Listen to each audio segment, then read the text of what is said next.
आपसे जानना चाहूंगा, आज आप डोडा आए हैं, इतनी बड़ी ट्रेजेडी हुई है, एक युवा नेता का हार्ट अटैक होना अचानक।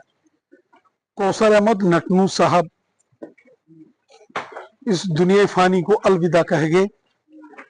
बहुत ही दुखद ये खबर जिसने भी सुनी दिल दहल गया। आज हम यहाँ उनके आखिरी रसूमात में हिस्सा लेने के लिए डोडा पहुंचे हैं। वो बहुत तेज तरार बीजेपी के नौजवान लीडर थे। भारतीय जनता पार्टी को तो उसका नुकसान हुआ है, घर वालों को बहुत नुकसान हुआ है, लेकिन पूरे माशरे को, पूरे समाज को कौसर अहमद नटनू साहब के इस दुनिया से जाने से बहुत बड़ा नुकसान हुआ है। वो गरीबों के, आम लोगों के बड़े हमदर्द इंसान थे। और आज हमने देखा जब ताजियत के लिए उनके यहाँ डोडा में हम पहुंचे, हजारों की तादाद में लोग तमाम सियासी जमातों से, तमाम मजहबी रहनुमा, तमाम सियासी रहनुमा, हिंदू मुसलमान से तमाम लोग यहाँ उनके घर में ताजियत के लिए पहुंचे हैं। ये दिखाता है कि उनका कितना बड़ा कद था। बहुत बड़े कद के वो मालिक थे। आज इस दुनिया फानी से वो चले गए, हमें बेहद अफसोस है, दुख है, बहुत दर्द हुआ है।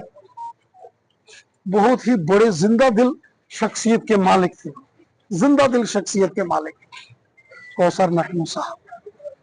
बहुत बहुत शुक्रिया। अब नटनू की मौत हुई है, इसके ऊपर बीजेपी लीडरशिप का क्या कुछ कहना है? कौसर नटनू साहब जो भारतीय जनता पार्टी जिला डोडा के हमारे वाइस प्रेसिडेंट थे, और जो न केवल राजनीति में बल्कि उन्होंने एक समाज में अपना ही एक उनका नाम था। उनका अचानक कल हार्ट अटैक हुआ श्रीनगर में और उनकी डेथ हुई है। बहुत ही दुखद समाचार हम सब के लिए है। आपने देखा होगा अभी जनाजे में हजारों की संख्या में लोग वहां पे अक्रॉस पार्टी लाइन और बिला मजहब मिलत सभी लोग उनके जनाजे में वहां पे शामिल हुए हैं। ये एक बहुत बड़ा नुकसान, इसकी भरपाई करना तो बहुत ही मुश्किल है। परिवार को तो है, लेकिन साथ में समाज को और खासकर भारतीय जनता पार्टी को पिछले काफी वर्षों से कौसर अहमद नटनू साहब भारतीय जनता पार्टी में एक बहुत बड़ा नाम उन्होंने अपना पूरे जम्मू कश्मीर में यहाँ पे अपना नाम एक स्थापित किया था। और आज आप देखेंगे जम्मू से भी हमारे भारतीय जनता पार्टी के सीनियर लीडर, हमारे पूर्व अध्यक्ष रविंदर रैना जी, हमारे संगठन महामंत्री अशोक कोल जी और भारतीय जनता पार्टी के सभी कार्यकर्ता इस जनाजे में शामिल हुए हैं। खुदा से, भगवान से यही दुआ है कि उनको जन्नत नसीब हो, उनके परिवार वालों को ये दुख सहन करने की क्षमता दे। कितना लाश जो है इससे पार्टी के परिवार लोगों को तो हुआ ही, पार्टी को कितना लाश से हुआ?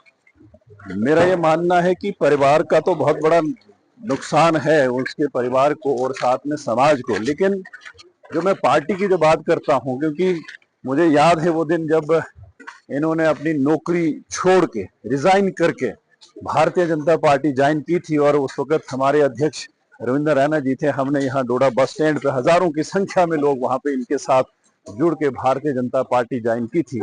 एक मुस्लिम समाज से ऐसा कार्यकर्ता मिलना बहुत ही मुश्किल है, और पार्टी के लिए जो काम इन्होंने पिछले कुछ वर्षों में जो किया है वो अपने आप में, और पार्टी को मजबूत करने के लिए बहुत बड़ा काम इन्होंने यहाँ डोडा में किया है।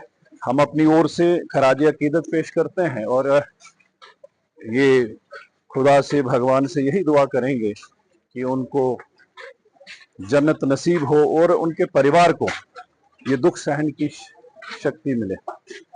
खास करके मैं अगर घाट मंडल की बात करूं तो ये हमारे इलाके की एक आन और बान शान थे, जहां इन्होंने ईमानदारी से अपनी मुलाजिमत की और मुलाजिमत को करने के बाद रिज़ाइन करके भारतीय जनता पार्टी का दामन थामा, और एक गरीब नवाज शख्स जिसका हमें आज बहुत लाश हुआ। इन्होंने अपने मुलाजिमत के दौर में तो लोगों की सेवा की ही की, लेकिन जब से भारतीय जनता पार्टी में आए तो इन्होंने बड़ी बखूबी जो अपनी खिदमत हैं वो अंजाम दी।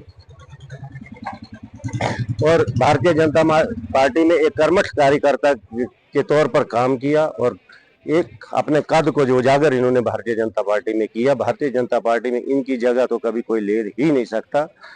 लेकिन अब खास करके हमारा जो घाट नाला पीछे है, इन्होंने एक बिजनेस मैन के तहत भी अपना नाम रोशन किया, जहां इन्होंने सैकड़ों नौजवानों को रोजगार दिया।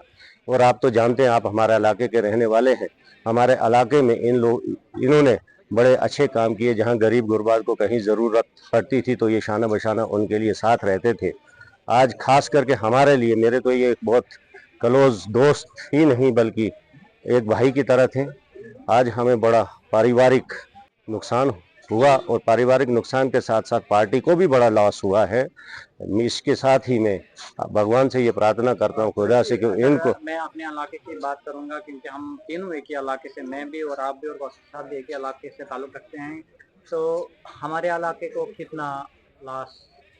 हमारे इलाके को तो काफ़ी लॉस हुआ है। इनकी जो शख्सियत हमारे इलाके से काफ़ी, देखो लीडर उभर के आए थे। पहले तो अब्दुल मजीद वानी साहब थे, वो एमएलए बने, मंत्री रहे। उसके बाद दूसरे नंबर पे जो शख्सियत लीडर उभर के आई वो कौसर अहमद नटनू दूसरे नंबर पे थे।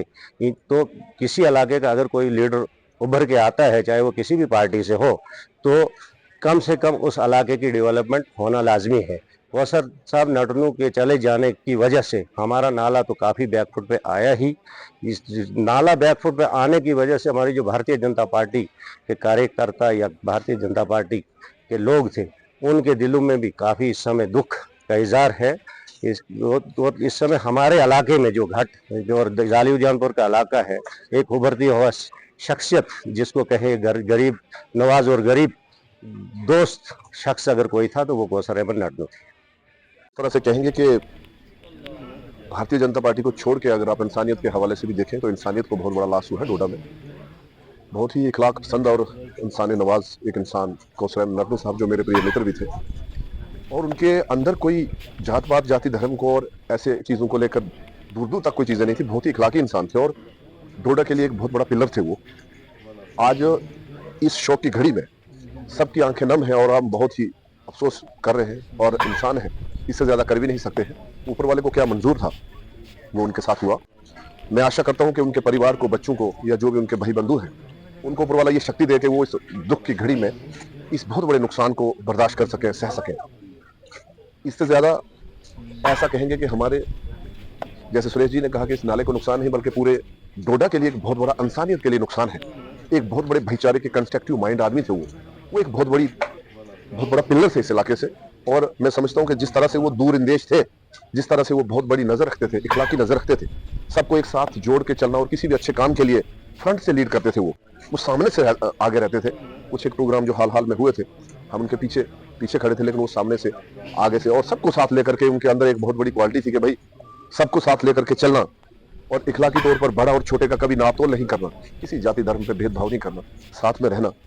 इस घड़ी में अभी यहाँ पर इंसानियत ही शर्मसार है। ये सुन करके एक हरफन मौला जैसे इंसान का और बहुत ही नौजवान साथी जो कल तक हमारे साथ हंसता खेल रहा था, आज हमारे बीच में नहीं है। आज इस सभा के अंदर जब मैं ये शौक देखता हूँ तो आंखें नम हो जाती हैं और आत्मा सी मर जाती है। भरोसा उठ जाता है कि ये जिंदगी चलते फिरते इंसानों का मेला है, जब चलेगी तो कुछ नहीं है, वही चीजें जो आप अच्छा करके गए होंगे। आपका बहुत बहुत धन्यवाद।